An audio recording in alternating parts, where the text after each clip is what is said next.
Boa noite a todos.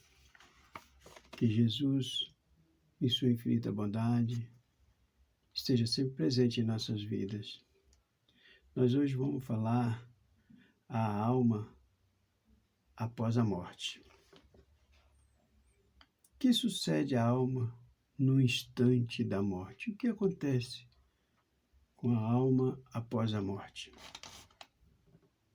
Volta a ser espírito, isto é, volta ao mundo dos espíritos, de onde se apartara temporariamente. Quer dizer, não acontece nada de anormal. Apenas saímos do corpo físico e voltamos para o mundo espiritual.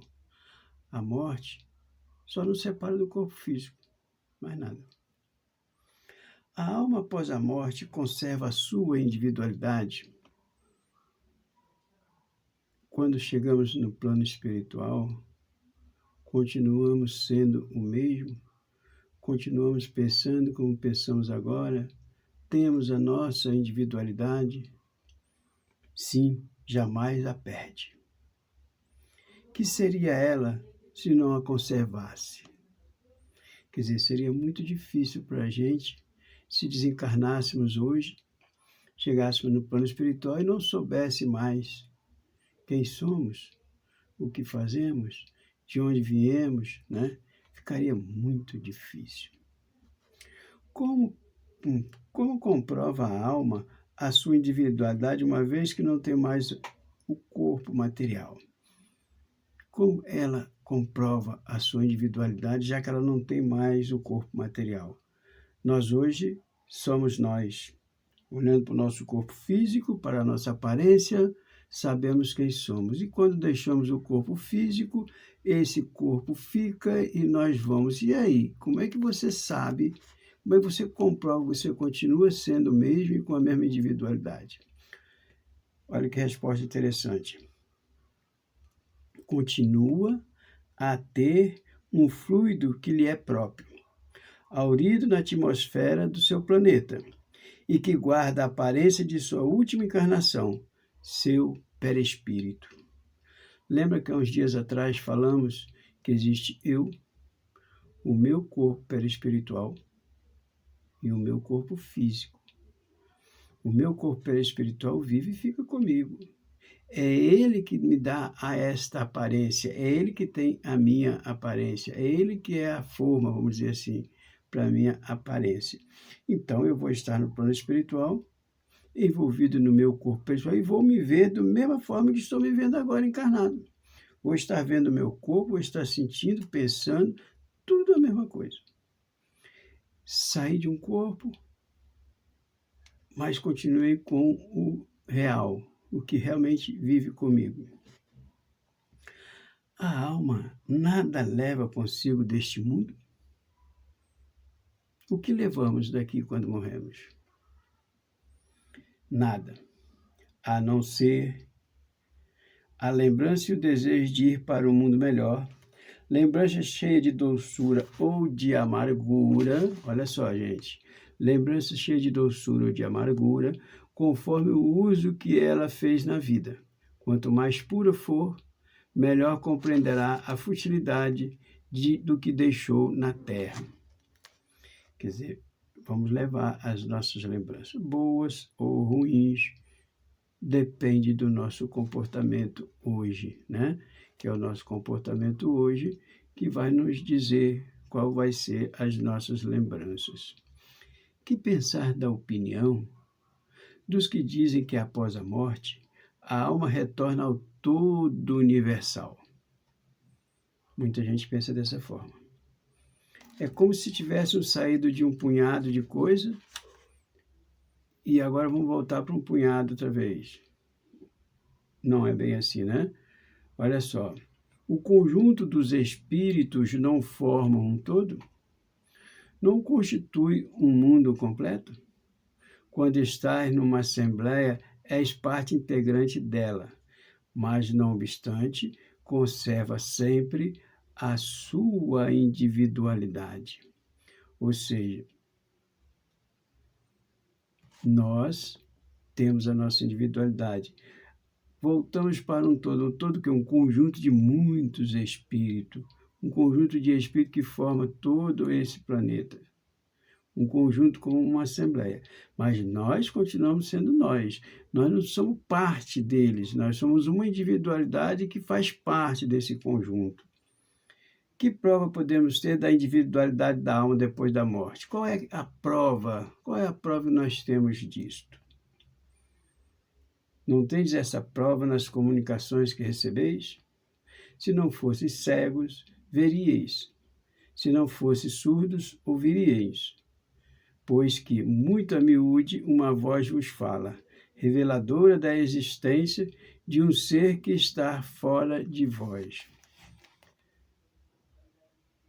Se buscarmos lá no Evangelho, lá na Bíblia, se buscarmos a transfiguração do Monte Tabor, por exemplo, Jesus se encontra com Elias e Moisés, dois seres que já haviam desencarnado.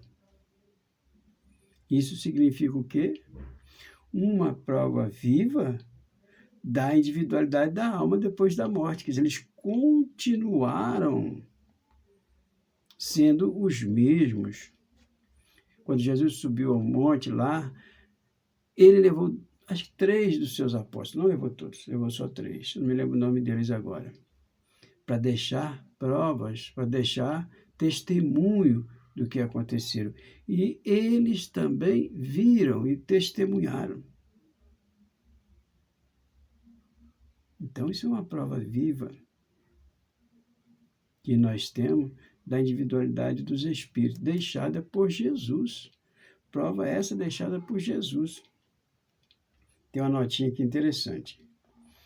Os que pensam que, pela morte, a alma regressa ao todo universal estão em erro. Se supõe que, semelhante à gota d'água que cai no oceano, ela perde ali a sua individualidade. Estão certos se, por universo, entende um conjunto de seres incorpóreos, conjunto de que cada alma ou espírito é um elemento. Então, essa notinha vem rematar o que falamos agora há pouco. Muitas pessoas têm a ideia do todo, voltar para o todo, como uma gota d'água que cai no oceano, é água, mas se misturou com tudo. Você não sabe onde está mais aquela gota, perdeu a sua individualidade. Isso não acontece com a gente. Voltamos para um todo de espíritos, um conjunto de espíritos, uma assembleia de espíritos no plano espiritual. Mas nós continuamos sendo nós. A nossa individualidade não se perde. Em que sentido deve-se entender vida eterna?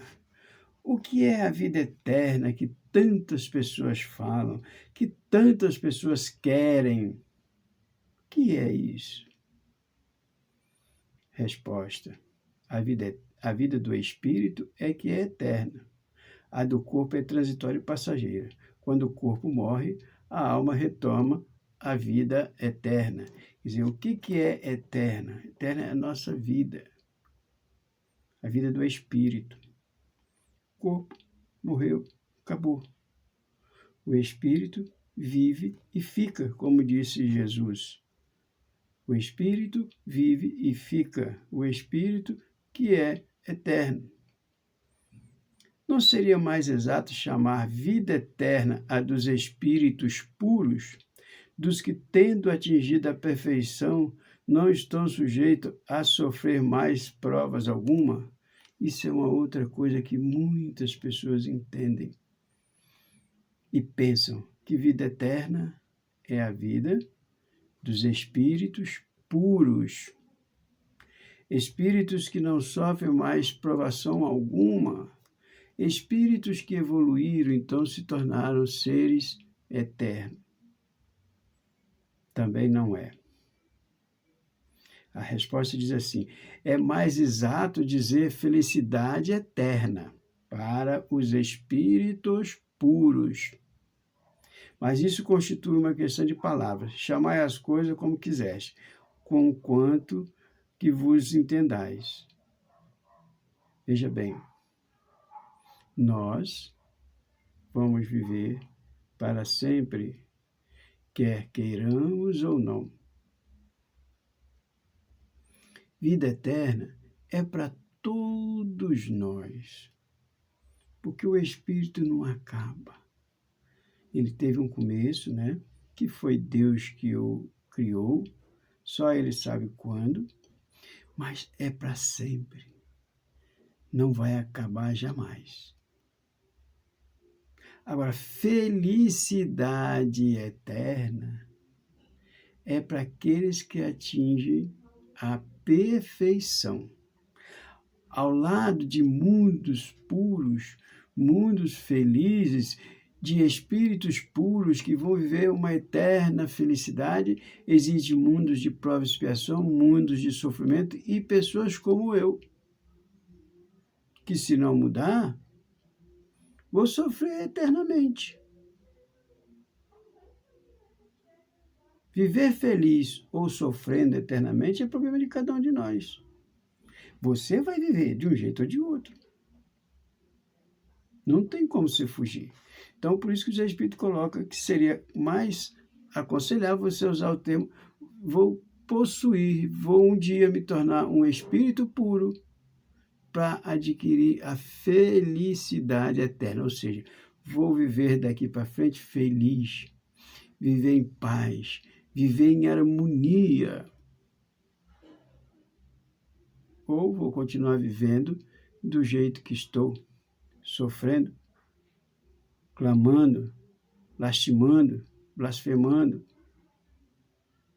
Isso vai de cada um de nós. Cabe a cada um de nós conquistar esse espaço de felicidade eterna, porque isso é uma conquista intransferível. Ninguém vai poder fazer por mim. Ninguém vai poder fazer por você. Cabe a você fazer. O que as demais pessoas podem fazer é te ajudar, te dar amparo, te dar apoio, te sustentar na caminhada, para você crescer espiritualmente, para você progredir espiritualmente. Mas felicidade eterna é conquista. É para aqueles que conquistaram. Mas quem não conquistou isso também não quer dizer que não vai viver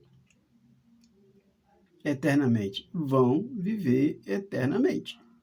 Porém, o nosso tempo de sofrimento é inerente ao tempo que persistimos no erro. Quando a gente cansar de sofrer, quando a gente não aguentar mais se debater na vida, a gente muda. Por isso que Jesus diz, aquele que não vier pelo bem, virá pela dor.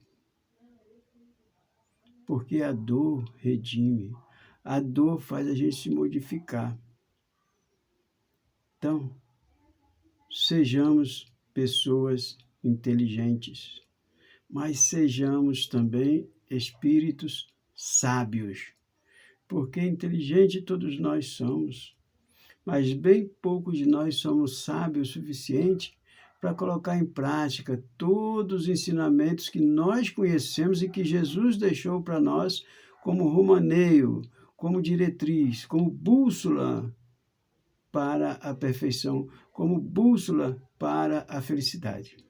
Em outras palavras, céu ou inferno é estado de alma, não é um lugar circunscrito. Está dentro de nós. Podemos estar hoje vivendo um céu ou vivendo um inferno. Você ouve muitas pessoas falar isso. A minha vida é um inferno. E você ouve também pessoas falar, a minha vida é ótima, graças a Deus eu vivo em paz. Então é muito bom a gente pensar nisso, porque viver a felicidade eterna é conquista intransferível, cabe a cada um de nós lutar por isso. Viver eternamente é de todos nós, mas feliz ou não depende de cada um de nós. Então, Jesus fala assim, todo aquele que diz, Senhor, Senhor, não entrarão no reino do céu. Somente entrarão aqueles que fazem a vontade do Pai. Então, quer dizer, não basta você murmurar palavras bonitas, você tem que fazer a vontade do Pai. Nem todos aqueles que dizem Senhor, Senhor, entrarão no reino do céu. Somente aqueles que fazem a vontade do Pai que está no céu. Cabe a cada um de nós descobrir qual que é a vontade do Pai para cada um de nós.